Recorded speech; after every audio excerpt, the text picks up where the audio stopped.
Good afternoon, everybody. Welcome to our Lunch and Learn.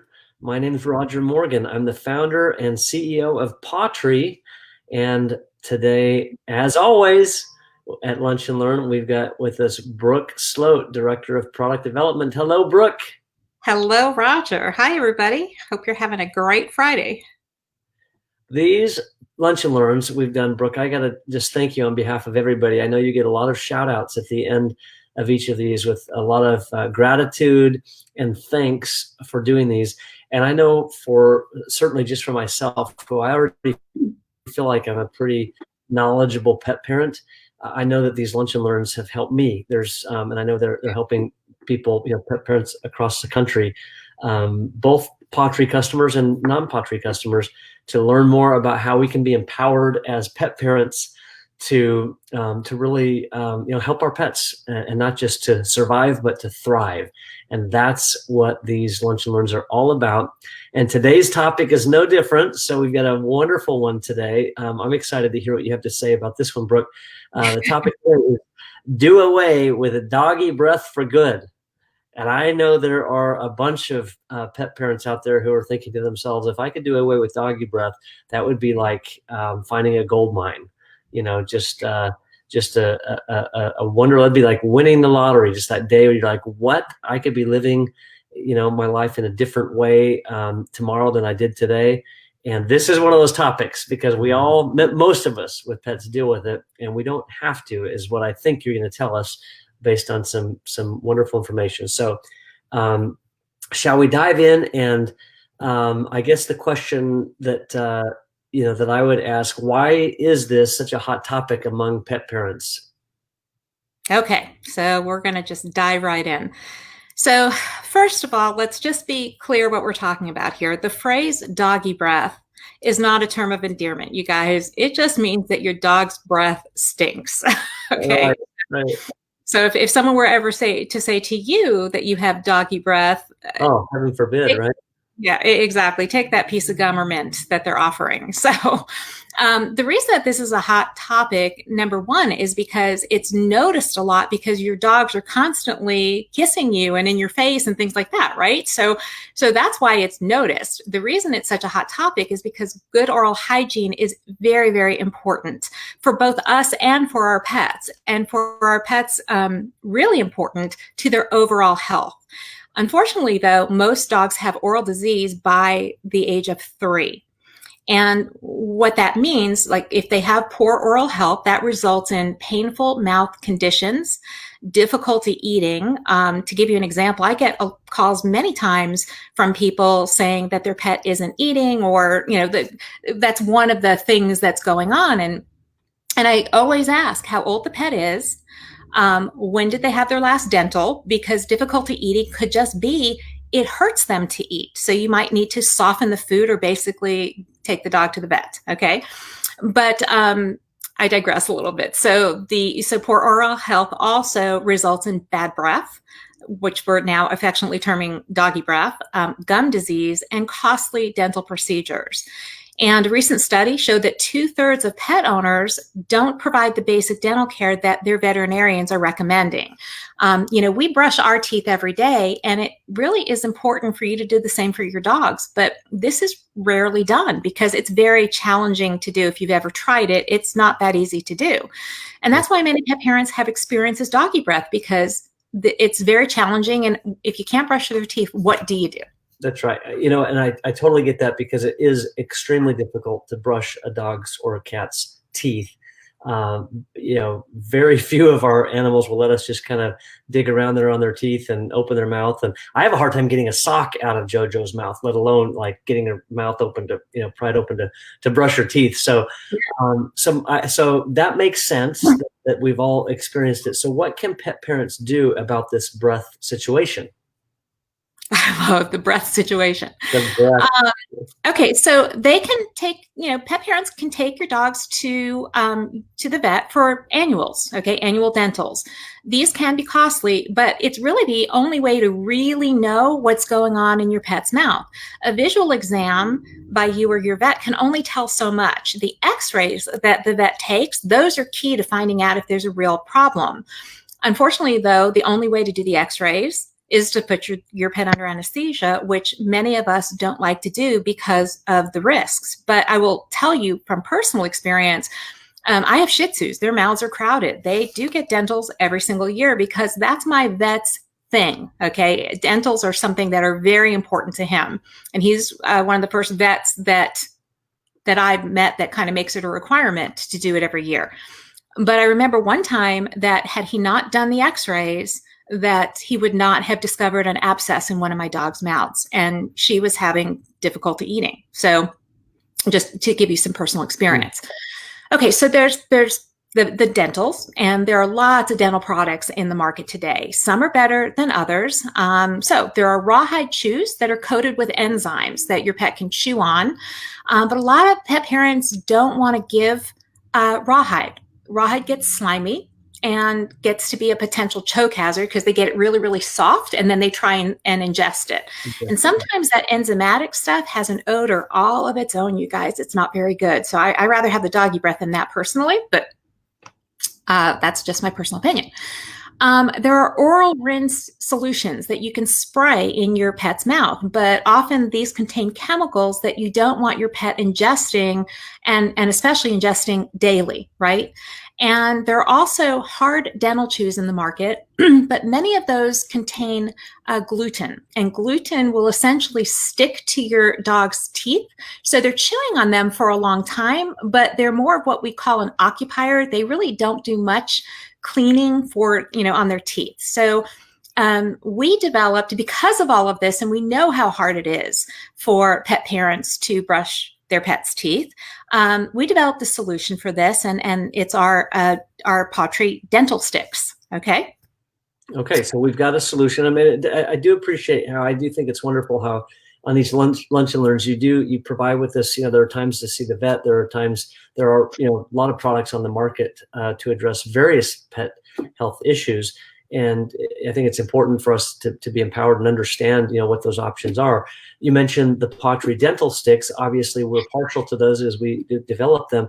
Can you help us understand a little bit how these dental sticks are different from some of the other options that are out there on the market? And how do these dental sticks work? Well, these are really fun. So our dental sticks help to control plaque and breaks down tartar on your dog's teeth. A lot of places claim that, but this really happens with ours. And it does this just through the mechanical action of chewing the treat, because they crunch on it. Okay. These are unlike other hard dental chews because ours are easy to chew and they're fully digestible. So if they swallow or eat them, whatever, that's what we want them to do. Yeah.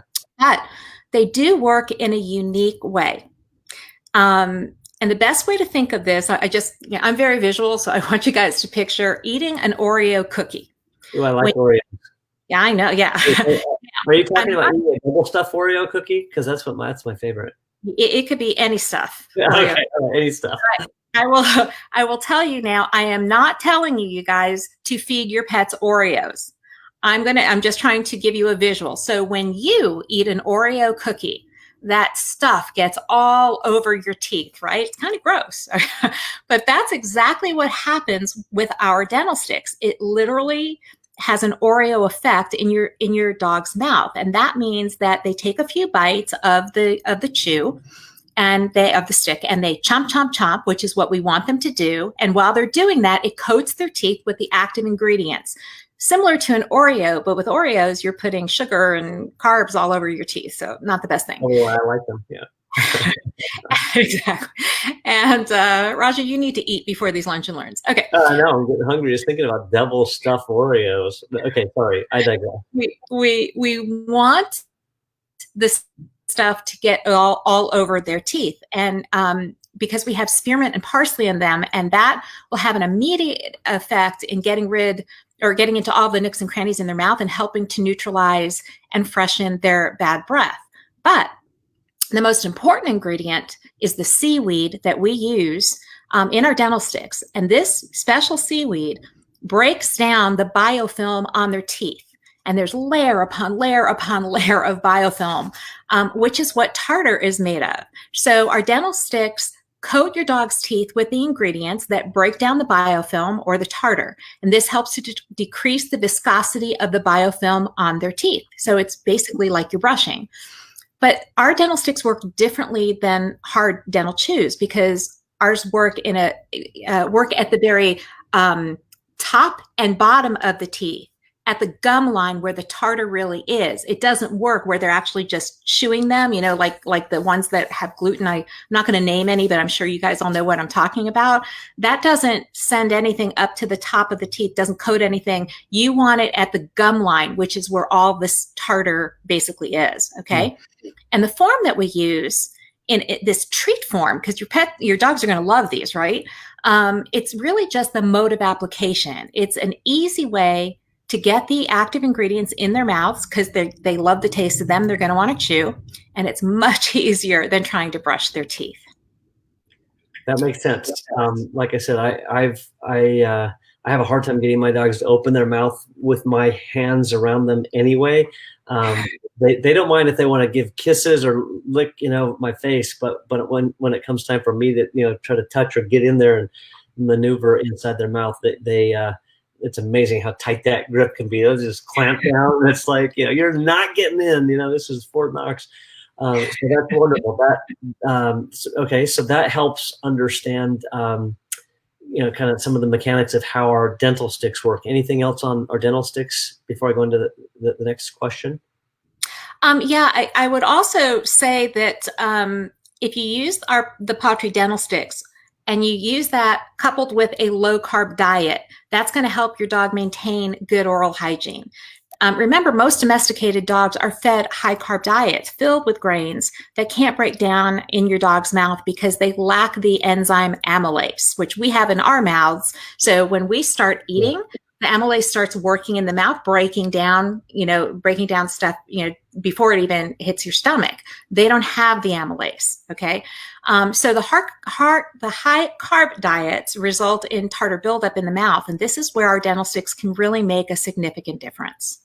Okay, that's helpful. Now, when you were talking about the chewing, you called it, I think, a mechanical action in the mouth by chewing the treat, or, you know, in our case, the dental stick.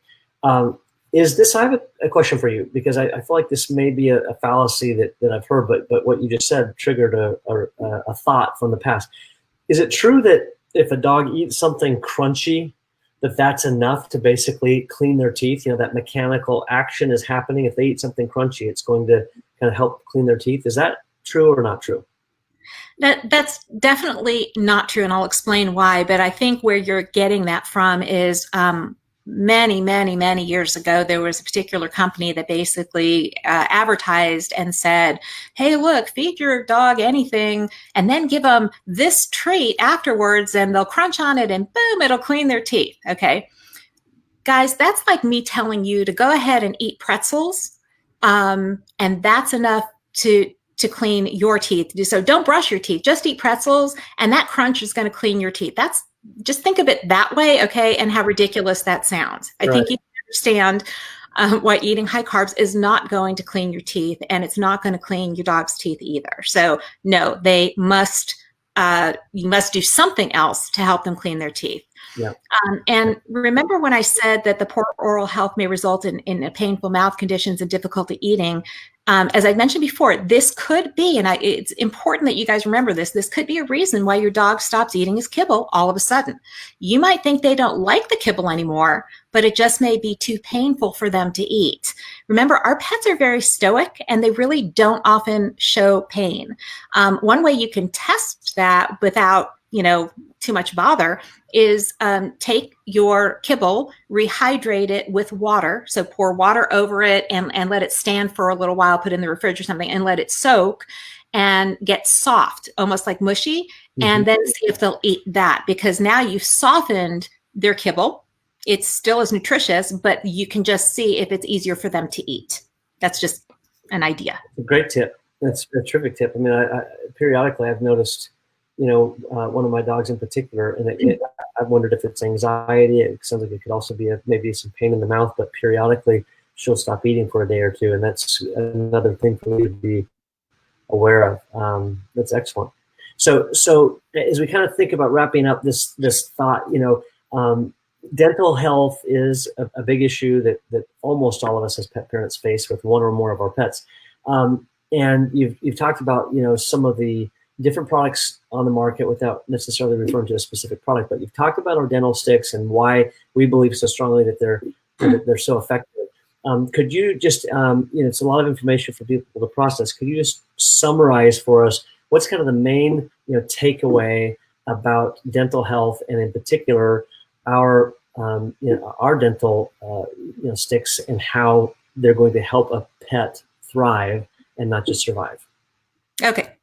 So our dental sticks work on 3 different levels. First, they support good, healthy, vibrant teeth by the mechanical action of breaking off the tartar in your dog's mouth as your dog chews. Okay, so the mechanical action breaks down and breaks off the tartar. Secondly, the ingredients help to decrease the viscosity of that biofilm on their teeth, right?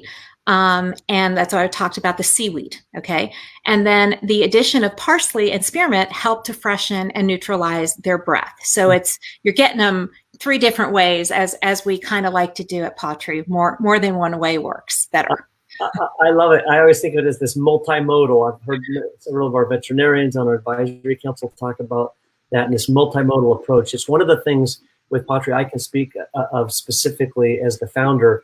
I'm not a scientist, and I'm not a veterinarian, and I'm not a PhD in animal science and nutrition, but we draw on the resources of all of those people to develop the best possible products. And one of the things that I have always said from the beginning is that when it comes to nutrition and it comes to health for our pets, we are uncompromising. And this is a perfect example, Brooke, what you're saying. It really, it really brings a smile to my face, because I think about this multimodal approach. What it means is we're not compromising. We could, just attack one of these things, or even 2 of these things. That's right. We think of everything that needs to happen to help your pet and help you guys, and we do that because we want you to have a solution, and one solution. That's wonderful. Okay, so just a couple short questions here to wrap up. Then I appreciate that summary. I think that helps. Again, it helps me understand. This is a multimodal approach. We're hitting it on 3 different levels. Can you talk a little bit about the natural? I know these are all natural because everything in our product line is natural. We don't, but can you talk to that? Because I know there's a lot of products in the market that aren't natural, and why is natural important to us? And can you just speak to that for a moment? Well, natural is key. In today's day and age, pet parents want things that they understand. They can read the ingredients, and they understand what it is that they're feeding their pets, right? Yeah. So they are natural. These are also grain-free for many of the reasons that I stated, before about carbs and things like that. They contain no corn, no wheat, no soy, no artificial colors, flavors, or preservatives. We don't have any fillers in these dental sticks. They were also developed by veterinarians and animal nutritionists. So there was a lot of thought going into the development of this product. And these are 100% made in the USA. And I will also add one more thing that I forgot to mention earlier. I just realized the best time to give these, okay?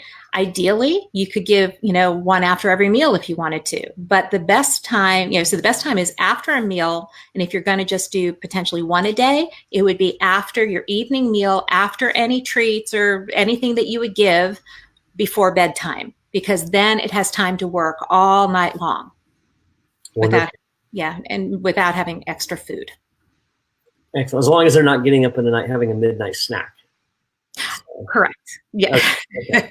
Like I do, get up, have a little midnight snack, share one with the dogs. Okay.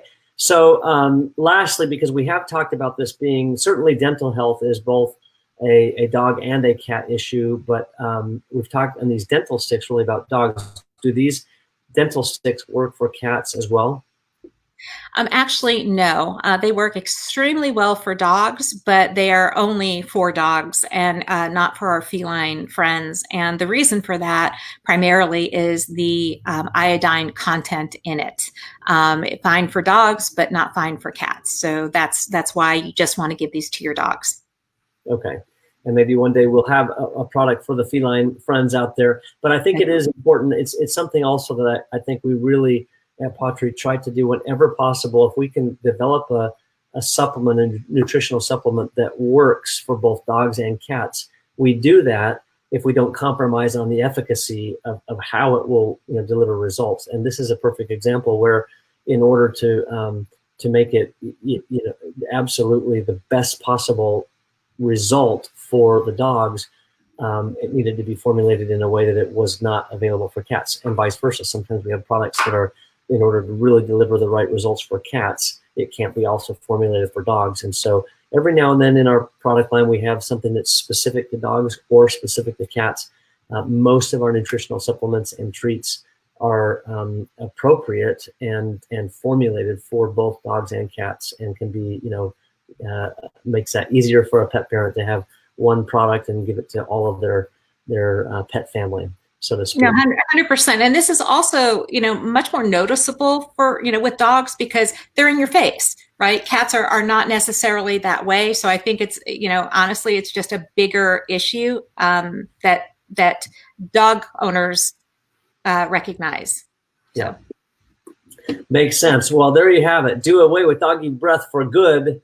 Lots of good tips from Brooke. We appreciate it, Brooke, and thanks for all of your time and effort, not only in today's Lunch and Learn, but honestly in your passion for helping pets and helping people through their pets by developing amazing products and having an uncompromising approach to nutrition. It goes a long ways, and I know on behalf of everybody out there who is watching now or who will watch later, I thank you and thank all of our partners, nutritionists, veterinarians, and others, manufacturers who just maintain that uncompromising approach to health and nutrition so that we can deliver the very best possible results to all of our four-legged friends. Yes. So thank you, Brooke. And everybody, have a wonderful afternoon and a fantastic weekend. We'll see you back in 2 weeks for another Lunch and Learn. Bye, guys.